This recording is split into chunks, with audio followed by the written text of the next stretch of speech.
اور اس طریقے سے اگر اس کو اسٹیٹ بینک کو IMF کے حوالے کر دیا تو ہمارے ملک کی تباہی کو کوئی نہیں روک سکے گا۔ اب جماعت اسلامی کے امیر سراج الحق صاحب نے اپنے اقتصادیات سے متعلق جو ان کا ایک ڈپارٹمنٹ ہے اس کو ساروں کو انہوں نے بیٹھا کے میٹنگ کی، اور میٹنگ کرنے کے بعد انہوں نے بھی یہ رائے دی کہ یہ جو بات صحیح ہے کہ اسٹیٹ بینک کو کسی طریقے سے بھی IMF کے حوالے نہیں کرنا چاہیے۔ صحیح۔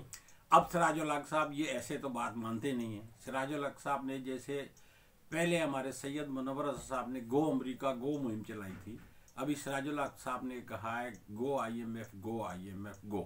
اب ہم جماعت کے لوگ جو ہیں اس میں بتدریج سیمینار کریں گے، ریلیاں نکالیں گے، ٹرین مارچ کریں گے، اور مختلف لوگوں کو اویئرنیس دیں گے، جی اور گورنمنٹ پہ پریشر بڑھائیں گے کہ یہ تم بہت غلط کام کر رہے ہیں۔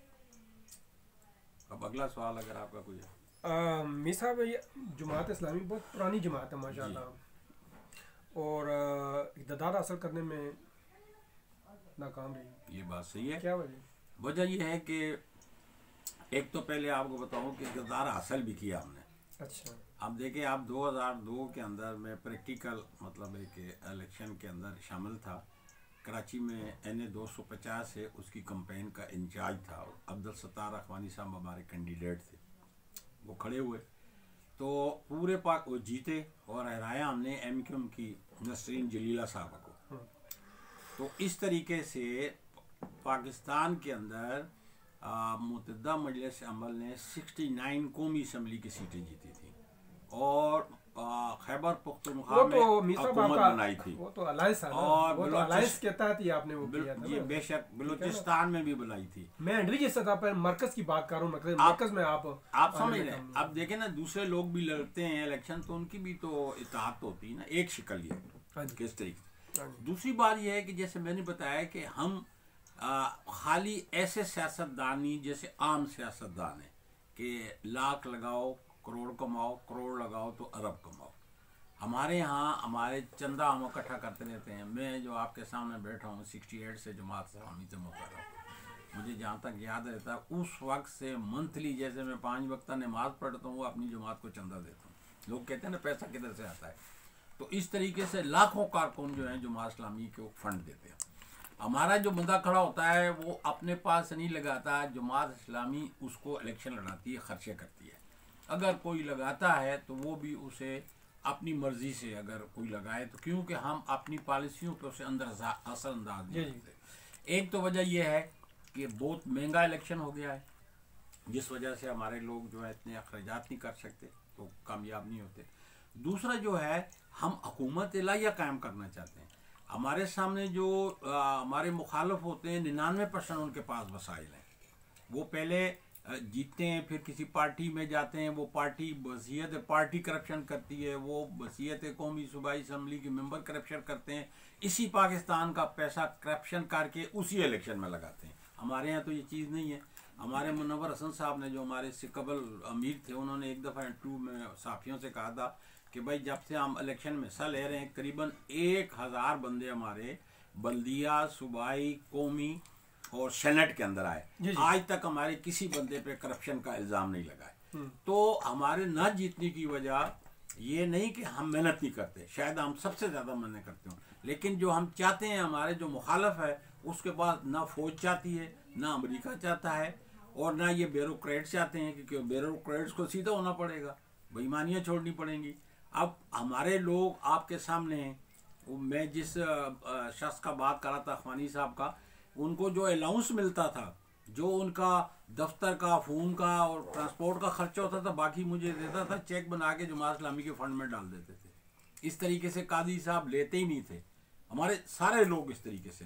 تو بہرحال ہم جو ہے انبیاء کے وارث ہیں، اور ہم محنت کر رہے ہیں کہ اس ملک میں اسلامی نظام آئے، تو ایک وقت آئے گا جب یہ لوگ تنگ آئے ہوں۔ ویسے اب تنگ آئے ہوئے ہیں، اب میں دیکھتا ہوں سوشل میڈیا پہ ہوتا ہے کہ اب جماعت اسلامی کا، اب جماعت اسلامی کا، پہلے 2 کو گڑبڑ کی تھی تو تیسرے کو لوگوں نے آزمایا عمران خان صاحب کو، اب یہ اس کے بھی حالت ہمارے سامنے ہے۔ اس کے ایک نیک ہونے سے ارد گرد اب دیکھیں نا، جہانگیر ترین صاحب کے اوپر بھی وہ مقدمے ان کے سارے پہ قائم ہوئے ہیں، اور بہت سے لوگ ہیں، وہ ندیم صاحب کو نکالا ہے، انہوں نے بجلی کے کھاتے میں کیا کچھ نہیں کیا، اور یہ اس طریقے سے اسلام نہیں آئے گا انشاءاللہ. لوگ جب تنگ ہوئیں گے تو نیکی کی طرف آئیں گے, وہ کہیں گے ہاں بھائی جماعت اسلامی کو اب کامیاب کرنا چاہیے, ہمیں امید ہے.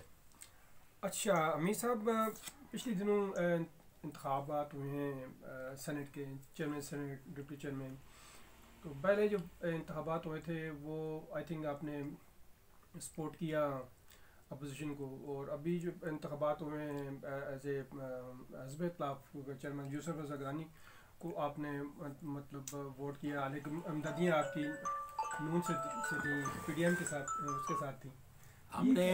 ہم نے پہلے الیکشن کے اندر لوگوں نے پروپیگنڈا کیا, ہمارے پاس جناب پروپیگنڈے کی تحفیں کھل جاتی ہیں. جی وہ انہوں نے جاب کیا کہ وہ وہاں گئے, کیا کہتے ہیں, بلاول صاحب, تو انہوں نے ان سے کہا جی کہ ہم مل کے کرپشن کے ساتھ لڑیں گے.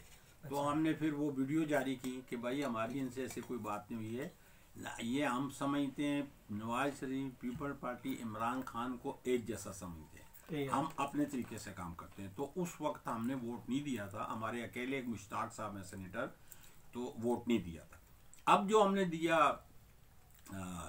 گیلانی صاحب کو, وہ اس لیے دیا کہ کچھ اخلاق ہوتا ہے. اخلاق یہ ہے کہ وہ سنگل لارجسٹ پارٹی ہیں, ان کے ووٹ جو ہے وہاں پہ زیادہ ہیں اور ان کے پاس کام ہے.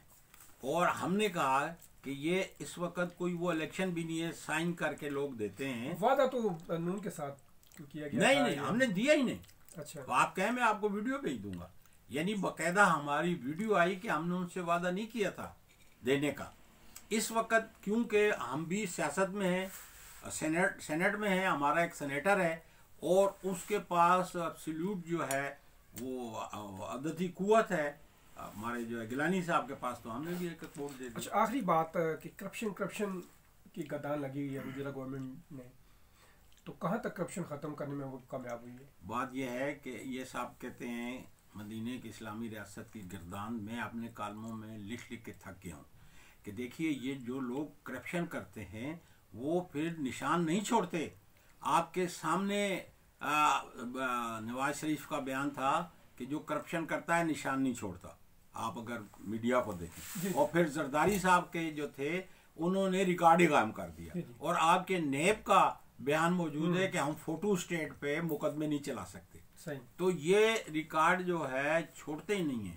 تو میں نے کہا کہ آپ ایک آرڈیننس لاؤ, آرڈیننس ایسا لاؤ کہ کسی کا بھی آمنی اپنی اثاثہ آمنی سے زیادہ ہے وہ 6 مہینے کے اندر خود ثابت کرے.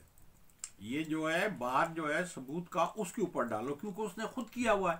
اگر 6 مہینے میں وہ اپنا ثبوت دیتا ہے تو اوکے, نہیں دیتا تو اس کے جتنے اثاثے جو ہے آمنی سے زیادہ ہے انہیں بھاگ کے سرکار ضبط کر لو.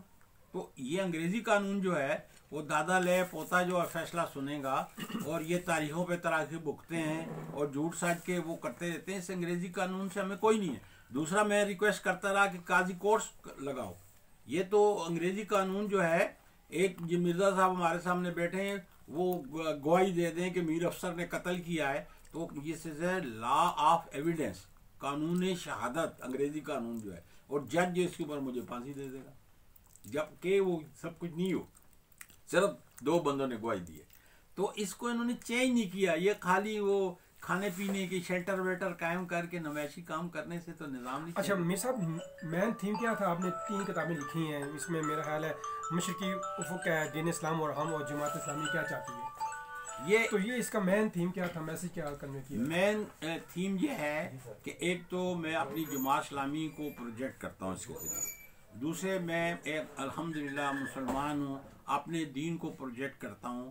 جماعت اسلامی کا چوبکی پروگرام ہے تطہیر افکار تعمیر افکار, اور اس کے بعد صالح افراد کی تلاش, اور صالح افراد تلاش کر کے ان کی تنظیم کر کے انہیں جماعت میں شامل کرنا, اور چوتھے نمبر پہ ہمارا جو ہے نظام حکومت تبدیلی. تو یہ ساری میری 3 کتابیں جو ہیں اس کے ارد گرد گھومتی ہیں. اچھا, نیکسٹ اسٹریٹجی کیا ہے آئندہ الیکشن کے حوالے سے؟ جماعت نے کیا بنائی ہے؟ الیکشن ہم لڑیں گے انشاءاللہ. اب بلدیاتی انتخابات رہے ہیں اس میں بھی لڑیں گے. اصل میں اس کو انبیاء کا یہ طریقہ رہا ہے کہ جو بھی نبی آیا ہے اس کو اللہ تعالیٰ نے بھیجا ہے, جاؤ اس ظالم کو جو ہے آپ چیلنج کرو.